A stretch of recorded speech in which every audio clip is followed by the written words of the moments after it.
Сәлем достар, бүгін балдың сыртына наклейка крышкасына тоже наклейка жасап үйренетін боламыз. В общем, балға дизайн жасаймыз. Ендеше пиксартқа кіреміз, плюсты басамыз. Плюсты басқаннан кейін холстыға, асылы қара жылжытамыз, сосын холстыға кіреміз. Холстыға кіреміз және де не таңдаймыз, размерін таңдаймыз. Кішкене размері прямоугольный, квадрат емес, прямоугольный болу керек.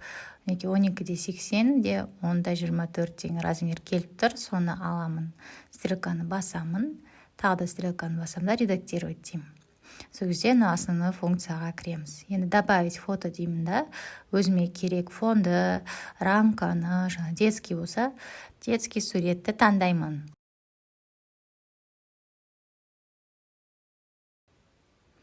Мына фонды аламын қазір, көк жұлдыздармен, және де қасындағы баланы аламын. Енді бізге рамка керек. Тоже осыған ұқсас, голубой рамка іздеймін қазір, и соны алып қоямын.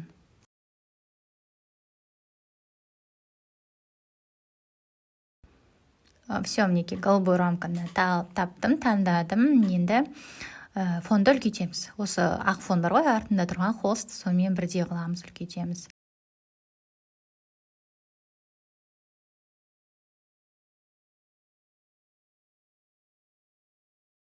Қатты созсақ, жұлдыздары қатты үлкен болып кетеді, сондықтан мен тағы копиясын жасаймын да, екі фон қоямын. Сөйтуге де болады. Болмаса, өзіңіз білесіз, бір фонды үлкейтіп де оқып қойсаңыз да болады. Екі осындай кішкентай фон қойса да болады, өзіңіз білесіз. Енді рамкасын қоямыз ортасына, баланы рамканың астына қоямыз.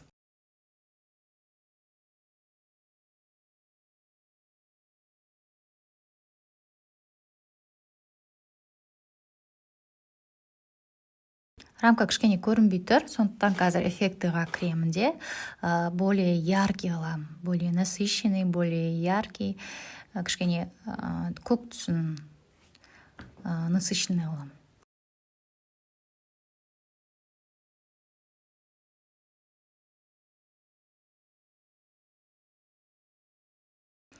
Енді қарасаңыздар, ортасына надпис жазған кезде көрінбей қалады. Сондықтан стикерға кіреміз да, рамканың ортасына белый кругты қоямыз. Белый круг десеңіздер, сразу шығады белый круг.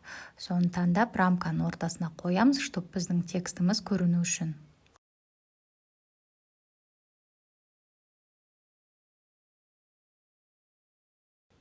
Все, енді текстімізді жазуға болады.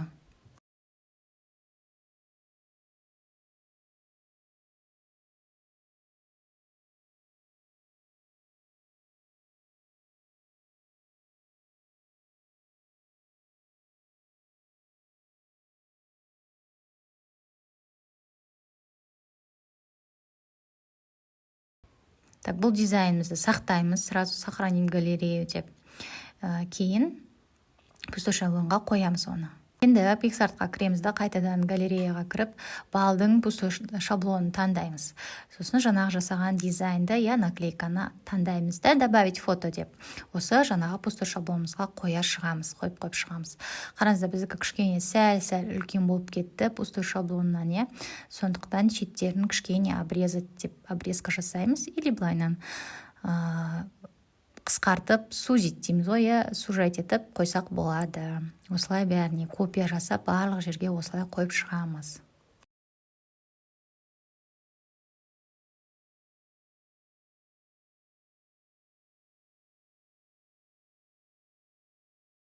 Барлық жеріне осылай қойып шықтық, енді сохранить галерею деп сақтап аламыз. Енді келесінде жаңағы крышкасына жапсыратын домалақ наклейка жасаймыз. Тоже холстыға кіреміз. Бағанағы таңдаған холстымыз 12-80, 10-24 таңдаймыз. Добавить фото дейміз де. Бағанағы фонымызды, рамкамызды қоямыз. Бірақ енді кішкене басқаша қылып жасаймыз. Өткен ол жерге келгендеріңізге рахмет, сондай жазады ғой в основном. Баланы қоймай-ақ қоямыз.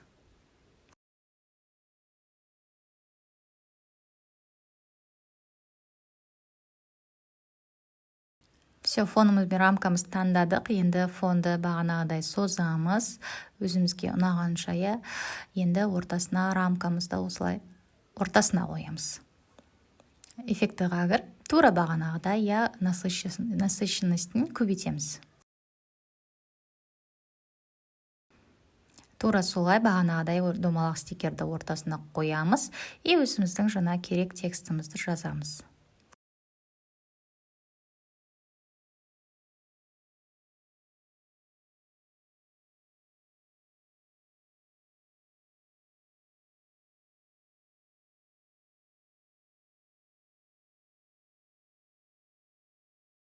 Текст жазғаннан кейін галочка деп бәрін қатырып тастаймыз да, сосын инструментыға кіреміз.